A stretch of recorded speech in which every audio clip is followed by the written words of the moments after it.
Hello, good night. This is U.S. Immigration Attorney Sharifa Tharpe. I am here live to take your U.S. immigration related questions.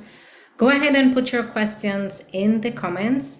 Tonight, I have a great topic to talk to you about tonight, and it is going to be what kinds of mistreatment can qualify you for VAWA to get a work permit and permanent residence on your own. That means to apply without any other relatives or any other individuals, and what kinds of mistreatment can qualify you for that. So first of all, before I start, I guess it would be useful to introduce what VAWA is. VAWA is the Violence Against Women Act, but it is not just for women. Despite the name, it is for men, it is for women, it is for children. It is not just for spousal domestic violence, but it also is for parents who are experiencing abuse or mistreatment or extreme cruelty by a U.S. citizen's son or daughter who's 21 and up. And also, if you are under 21 and unmarried, and you as a child you are experiencing abuse from a U.S. citizen or resident parent, this could also qualify you, whether you are a man or a woman, a boy or a girl. This is a form of relief for all genders. And so I want to touch on what mistreatment is, because I think there is a lot of misinformation out there about VAWA and who qualifies for it.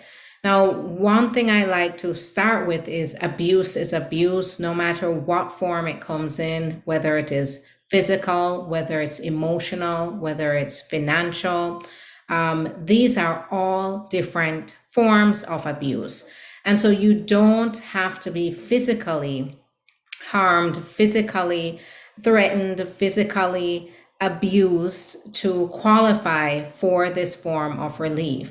Now, once we determine you qualify, you are able to stay in the United States and apply for status. And yes, that is even if you are out of status. Even if you're still living with the abusive individual, you can still apply on your own without involving the abusive U.S. citizen or resident spouse, parent, or even citizen's son or daughter. And that is why it is very important for you to know, because so many people are here and they are out of fear of retaliation, out of fear that they're going to be deported. So many individuals put up with this and this is damaging to them. And so I want to let you know about this form of relief and who qualifies for it. If you're being mistreated by a U.S. citizen or legal permanent resident, spouse, or parent if you're under 21, under 25 in some cases, or by a U.S. citizen, son or daughter who's 21 and up, then this could be for you. And this covers mistreatment, abuse, extreme cruelty. So not just physical violence. You don't have to present a police report to prove abuse. Because remember, when we're dealing with emotional abuse, financial abuse, mental abuse, verbal abuse, we hardly, people hardly get the police involved. The police are not called. No, oftentimes very few people even witness this happening, but it does not change the fact that it is happening and it is a form of abuse that you deserve to get relief from. So I already told you that it doesn't need to involve physical abuse or verbal abuse. So let me give you some examples of instances of abusive behavior that could qualify you for VAWA. If you have a spouse, thanks so much for the love, I appreciate it. Katie, thanks so much. If you have a spouse, if you have a parent and you're under 21, or if you even have a son or a citizen son or daughter who's 21 and up, and they are threatening to get you deported, that is an abusive tactic that may qualify you for this. And chances are, if they're saying these kinds of things to you, the instances where they've said it, it's probably not the only instance. They probably either have repeated it constantly, or they have, along with getting threatening to get you deported, they may have also done other things to be extremely cruel to you, or to harm you, in not necessarily just physically, even though physical harm definitely qualifies, but also emotionally. Name calling, constantly yelling at you, threatening you, putting you down, calling you names. These are also examples of forms of mistreatment or extreme cruelty that may qualify you for VAWA. Jay Hine 274, thanks for the hello, I appreciate it. Now, once we determine you qualify, what does this relief look like, especially if you're already out of status? Now, more than ever, that is what it's there for. If you're out of status, pure sexiness, love the name, and thank you for the love. I appreciate it. Now, if you are experiencing this and you qualify, you're able to apply for your own work permit. And this work permit, in some cases where you're applying for adjustment of status at the same time, will be available while you're waiting for a final decision on the VAWA application.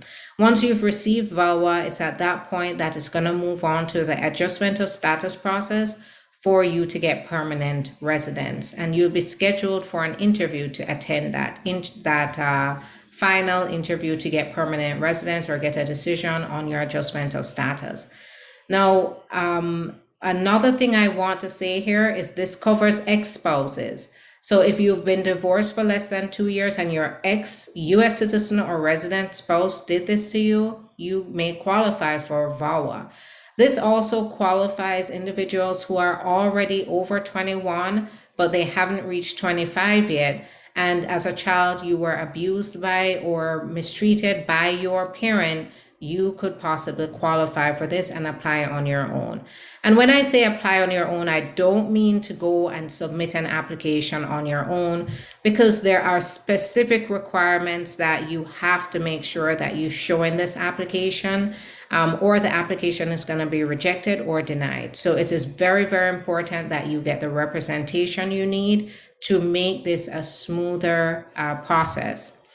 However, when I say apply on your own with legal representation, I mean it's not going to involve the abusive spouse, parent, or citizen son or daughter. This is an extremely confidential process that they will, for example, with my clients, all mail comes to me. I serve as a safe address for my clients. And as a result, if you're still living with your spouse, you're still living with your parent, or you're still living with your son or daughter, then that prevents them from getting the immigration documentation and finding out about what you're doing, which could lead to further harm or retaliation.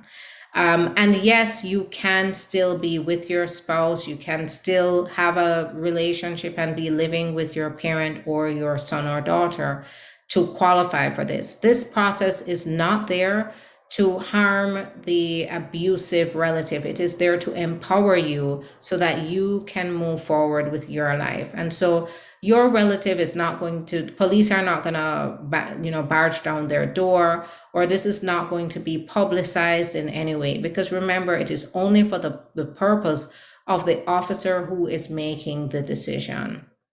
So I'm going to take pause because I want to remind you that I'm here to also answer your immigration questions. So I'm going to take pause to answer your questions. You can always put your questions in the comments. And those of you who are on YouTube, I'm just reminding you that I'm here to answer questions. So put those questions in the comments so that I may answer. So ma'am, if U.S. citizen husband's giving divorce after 2-year conditional green card, in case, does wife I'm not sure what the rest of it is. But Jay Hind, if you are getting divorced after the 2 year, getting the 2 year conditional green card, there may be a way to apply on your own. What waiver you qualify for is going to depend on what the particular circumstances are. So that's where scheduling a consultation is going to be very important here. Now, if you are listening, remember that the information I'm giving is general information. It is not personal legal advice. And so if you would like personal legal advice, you want a plan to go forward, if you would like a representation going forward, then you can get in touch with the office. You can do that by going to the link in my profile.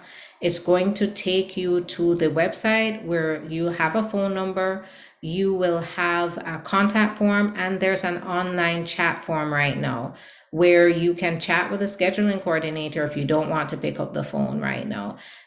She is available up until 11 p.m. tonight and will be available up until 11 p.m. tomorrow and on Thursday between noon and 5 p.m. What are the requirements for someone sponsoring you like a family member? So pure sexiness, it's going to differ based on who is sponsoring you. Now, if you have a U.S. citizen or a legal permanent resident spouse, a parent, a citizen's son or daughter is 21 and up, or a U.S. citizen sibling, then that would definitely be one of those things that you could be one of those ways that you could apply. But keep in mind that some of these processes are longer than others. If you're the immediate relative of a U.S. citizen, then in that case, you are going to be able to apply in a faster process, 18 to 24 months. And yes, believe it or not, 18 to 24 months is one of the fastest processes right now. Immediate relative of U.S. citizen means that you're the spouse of a U.S. citizen, you're the parent of a U.S. citizen who is 21 and up, or you are the son or daughter of a U.S. citizen who is under 21 and unmarried. So my brother filed an I-131 with I-912 fee waiver. He got an email saying he didn't send the right fee. So Dolce of chocolate, it may mean that they have rejected the fee waiver. Sometimes, and when they say that you haven't submitted the right fee, they usually send the whole packet back, and it's basically called rejection. It doesn't mean there's no decision. It just means that they're gonna send back the packet, and then you have to put the fee in there. And usually in the packet, they're gonna tell you the basis for denying the fee waiver if they've denied it. Remember, I'm not the attorney on your case. I wouldn't be able to, I'm just making assumptions. But based on the fact that they said he didn't include the right fee, means that he's probably gonna get the packet back in the mail. All right. So I am pretty much finished with the topic that I came to talk about. You're welcome, Dolce of chocolate. I am going to be back tomorrow. I came on a little late tonight just because I have been working late, trying to get things out the door before the end of the year. But I am planning to be here at 9 p.m. Eastern time tomorrow, where you can ask your questions and I will come with a topic to talk about. But I thought it was very important for you to understand the ways that you can qualify for VAWA. VAWA is a form of relief to get a work permit and to get permanent residence in the United States, even if you're out of status, and even under certain circumstances, if you've crossed the border without permission. I'm going to be heading out, but I hope to see you tomorrow. But guess what? I'm heading on over to Instagram. So if you really have an important question that you would like to ask, or you want to continue to ask your questions, you can do that by hopping on over to Instagram or Facebook, because I'm on Facebook. No, I'm on YouTube. So on Facebook. So I'm heading on to Facebook, and I am heading on to Instagram. I'm on Facebook. I'm ST Law Office. And on Instagram, I'm the same as here, The Immigration Attorney. So you can go ahead, join me on Facebook or Instagram, where I can go ahead and continue to answer your questions. I'm just going to head on over there to continue this conversation about what kinds of mistreatments can qualify you for VAWA, to get work permit and permanent residence in the United States without leaving.